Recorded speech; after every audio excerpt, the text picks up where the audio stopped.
Hello दोस्तों, कैसे हैं आप सब। राम जी की पाठशाला में आपका बहुत बहुत स्वागत है। उम्मीद करता हूं आप सब अच्छे होंगे और आपकी तैयारी बहुत ही बढ़िया ढंग से चल रही होगी।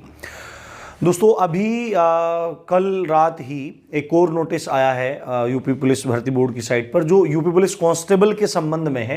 पर उस नोटिस के साथ डिस्कशन करने के साथ साथ हम लोग यूपीएसआई की नई भर्ती के बारे में डिस्कशन करेंगे। एक छोटी सी वीडियो है परंतु बहुत ज्ञानप्रद वीडियो है। आप लोगों को इस समय चेतना की बहुत आवश्यकता है। इस समय आप मतलब देखने में क्या आ रहा है कि जो मतलब वीडियोस बन रही हैं, जो भी मतलब आपके काम की वीडियोस बन रही हैं, तो उन लोगों पे आप लोग रुझान नहीं ले रहे हैं बिल्कुल भी। और फिर आपको रहेगा जब वो इकट्ठी हो जाएंगी फिर आप लोग मतलब पढ़ने की तरफ जाएंगे। कहीं भी, यहाँ नहीं कहीं भी आप देखा जाए बिल्कुल आप ठंडे पड़े हुए हो। और जैसे ही चुनाव खत्म हो जाएगा उसके बाद दोबारा से परीक्षाएं चल जाएंगी, क्योंकि ज़्यादातर आयोग मतलब जो भी भर्ती करने वाले चाहे UP triple S C U police है, वो काफ़ी हद तक स्वतंत्रता भी दिखाई उनमें देती है। और कहीं ना कहीं चुनाव के बाद आपकी भर्तियां शुरू हो जाएंगी। अब एक नोटिस आया है भर्ती बोर्ड की साइट पर जो कांस्टेबल के बारे में है, और कांस्टेबल के बारे में एक निराशा को अपने साथ लिए हुए है। देखो क्या था, आप सबको पता था कि 27 जो फरवरी थी तब तक टेंडर मांगा गया था एग्जाम करवाने के लिए। फिर उसको बढ़ा के कब कर दिया गया, उसको बढ़ा के 10 कर दिया गया। और कल ये कंपनी फाइनल हो जानी थी बट कंपनी फाइनल नहीं हुई और ये नोटिस हमारे सामने आया। तो ये बहुत मतलब अपने आप में निराशा को दिखाने वाला है। एक बात ये देखिए, इससे मतलब क्या क्या फर्क पड़ सकता है। ये नोटिस देखो, ऊपर लिखा हुआ है अति आवश्यक, ठीक है। और इसमें लिखा है कि जो आरक्षी नागरिक पुलिस के 26,210 पद हैं और फायरमैन के 172 पद हैं, सीधी भर्ती को भरे जाने हेतु ओपन टेंडर के माध्यम से आमंत्रित निविदा के संबंध में।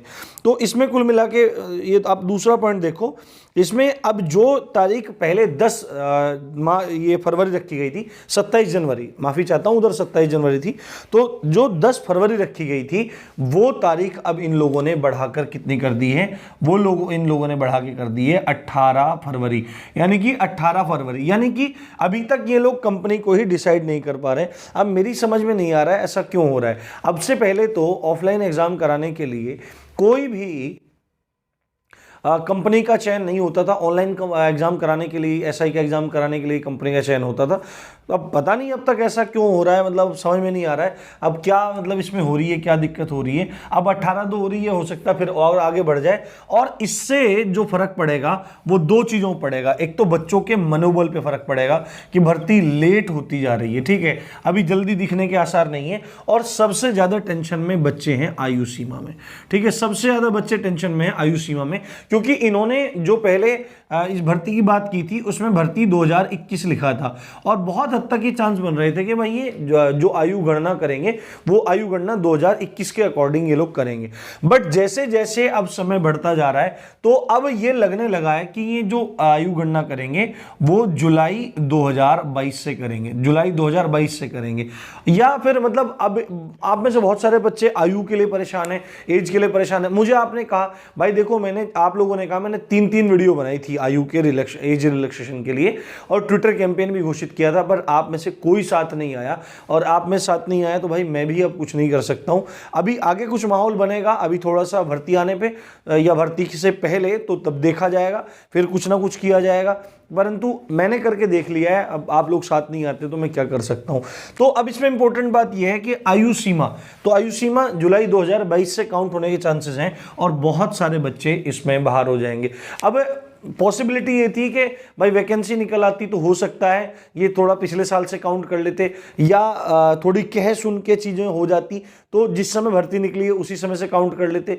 बट आपको मैं बता दूं, ना तो इन्होंने एसआई में रिलैक्सेशन दिया, ना एएसआई में रिलैक्सेशन दिया, ना रेडियो संवर्ग में कोई भी रिलैक्सेशन दिया। और जहां तक उम्मीद है ये अब कांस्टेबल में भी रिलैक्सेशन नहीं देंगे। बाकी अब देखो, अगर कुछ और कानूनी रास्ता हो तो बच्चे कुछ करते ही हैं, क्योंकि पिछली वाली जो भर्ती आई थी 49,568 उसमें कोर्ट के माध्यम से ही 1 साल की छूट मिली थी, ठीक है। तो ये पूरा का पूरा मैटर है। अब एसआई वालों की बात करते हैं। एसआई वालों के लिए एक सुनहरा मौका आ रहा है 829 पदों का। देखो 829 पदों की बात हो गई है और 2022 में 829 पदों पर ये भर्ती देखने के लिए फुल टू चांस है कि मिल जाएगी। बट बहुत सारे बच्चे ऐसे हैं जो 9534 में बेहतर स्कोर नहीं कर पाए। मैं 1000 बार समझाता रहा कि देखो वैकेंसी कितनी बड़ी है, 9534, 10,000 के आसपास वैकेंसी है और यहां पर मात्र 829। तो आप अगर यहां पे मेहनत कर लेते, कितना ज्यादा समय आपको मिला था, तो आपको आज ये दिन नहीं देखने पड़ते। पर कोई बात नहीं, अभी भी गलती अगर हो गई है तो आपकी लगभग 50% तैयारी तो है ही, उस तैयारी को ब्रश अप कर दीजिए। और क्योंकि 829 में बहुत जबरदस्त तरीके से फाइट होने वाली है, तो आप इसके लिए बहुत अच्छे तैयार रहें, क्योंकि किसी भी विद्यार्थी को बड़ी मुश्किल से इस जीवन में 2 बार दरोगा बनने का मौका नहीं मिलता। ठीक है, एक ही बार मिलता है। जनरल कैटेगरी वालों को तो खासकर एक ही बार मिलता है, दोबारा मिलता नहीं। तो दोबारा अगर ये मौका मिल रहा है तो इसको जरूर कैश किया जाए। करना कैसे है, देखो मूल विधि की पूरी प्लेलिस्ट चैनल पे पड़ी हुई है, जाके पढ़ो। और हिंदी अभी मतलब चली रही है, हिंदी सबके लिए समान चला रहा हूं मैं बिल्कुल। और जीएस जो चलेगी वो भी सबके लिए समान चलेगी। अभी थोड़ा सा मतलब टेक्निकल दिक्कतें सब चल रही हैं, सब प्रॉब्लम है, पर बहुत जल्दी आपके सब मैं अभी एक रूटीन भी सेट करूंगा आप लोगों के लिए कि इतने बजे ये क्लास आ जाएगी, इतने बजे ये क्लास आ जाएगी, तो आपको उतने बजे क्लास देखने के लिए मिल जाएगी। ग्रामीण परिवेश की लेखपाल के लिए क्लास चल रही है, तो ग्रामीण परिवेश आप देखते रहिए। इवनिंग में क्लास डालता हूं मैं, और बहुत बेहतर क्लास है, आपकी बेसिक अंडरस्टैंडिंग मजबूत करेगी, फैक्ट मजबूत करेगी और आपको बहुत अच्छे तैयारी करवाएगी। तो प्लेलिस्ट एक बार जरूर चेकआउट कीजिए। लेखपाल कांस्टेबल की भी क्लासेस हिंदी और जीएस चल रही है, तो आप उनको भी जरूर जाके देखिए। और अगर पहली बार आए हैं तो चैनल को सब्सक्राइब करना बिल्कुल नहीं भूलना है। इससे अच्छी बात के साथ आप देख रहे थे राम जी की पाठशाला। मैं हूं राम भारद्वाज। जय हिंद, जय भारत।